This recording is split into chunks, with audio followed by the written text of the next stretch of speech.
Je m'appelle Marie-Sabrina Bonafé, j'ai 38 ans, j'ai grandi dans le Vaucluse, j'ai entrepris des études en histoire de l'art, en management culturel, ce qui m'a amené à l'issue de ce cursus à travailler au sein de plusieurs pays d'arrêt d'histoire comme chef de projet.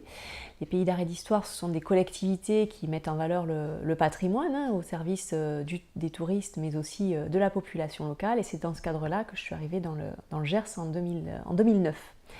En 2015, j'ai sauté le pas.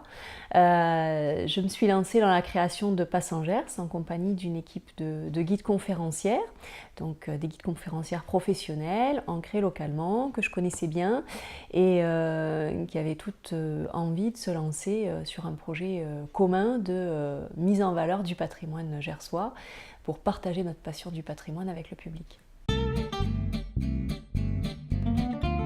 On a inventé un certain nombre de visites insolites qui partent du ressenti du public par le biais de jeux notamment, de jeux sensoriels qui permettent au public de sentir un lieu avant même qu'on leur donne des explications et qu'on entre dans l'histoire du site. On a eu aussi envie de développer des randonnées culturelles. Alors les randonnées culturelles, c'est encore une autre manière d'appréhender un territoire parce que finalement on le vit physiquement, corporellement avant même de l'aborder intellectuellement. Alors Passe en Gers, ce ne sont que des femmes, ça a été un petit peu le hasard des rencontres qui a fait qu'on a créé cette entreprise sur un collectif de femmes.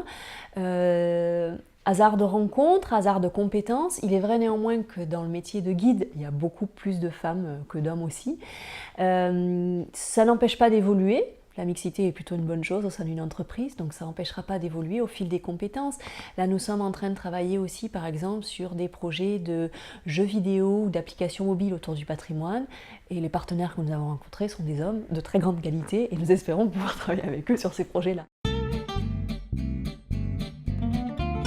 Alors c'est vrai que j'ai fait le choix d'entrer pour la création d'entreprise au sein de la coopérative d'activité et d'emploi qui s'appelle Canopé. Donc une coopérative d'activité et d'emploi, c'est une coopérative qui est une mutualisation d'un outil de travail d'une certaine manière pour des entrepreneurs de différents horizons.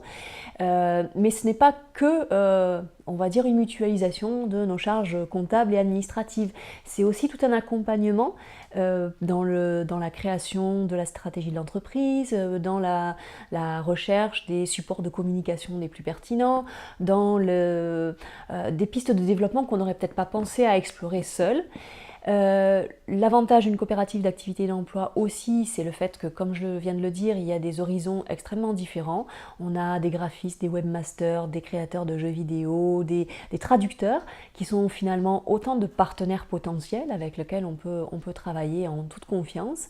Et puis au-delà de la coopérative, j'ai eu l'occasion aussi de travailler avec le réseau SO Solo, qui là est un programme de la Chambre de commerce et d'industrie du Gers, destiné à accompagner les travailleurs indépendants qui s'implantent dans le département, et notamment pour essayer d'éviter de les laisser dans l'isolement, parce que ça peut être aussi un handicap au moment de la création d'entreprise, de se retrouver isolé avec beaucoup de choses à gérer en même temps, et pas toujours, pas savoir trop par quel bout commencer.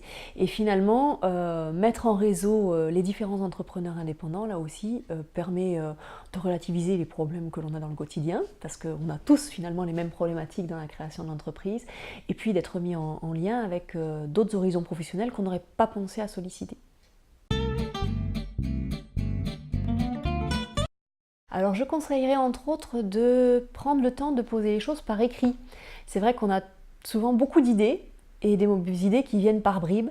Les poser par écrit, ça permet de clarifier ses propres idées, les affiner, et aussi de pouvoir établir un argumentaire quand on va voir des partenaires potentiels, des différents clients. Et au final, on va alimenter aussi ce document écrit du retour qu'on a à l'issue de ces échanges avec les différents partenaires. Et donc ça permet de formaliser un petit peu ces idées et de définir ce qu'on veut faire et ce qu'on ne veut pas faire, parce que c'est presque aussi important ce qu'on ne veut pas faire dans une entreprise. Alors, les défis à relever, c'est bon, d'une part continuer sur l'existant. Là, on a déjà lancé pas mal de pistes avec l'ensemble des acteurs touristiques et culturels en matière de saison culturelle, d'accueillir aussi des séjours sur le département. Et puis, on a envie de pousser un petit peu plus loin le développement innovant pour imaginer le Pokémon Go de demain, mais qui sera autour du patrimoine du Gers et de tous ses atouts gastronomiques, entre autres.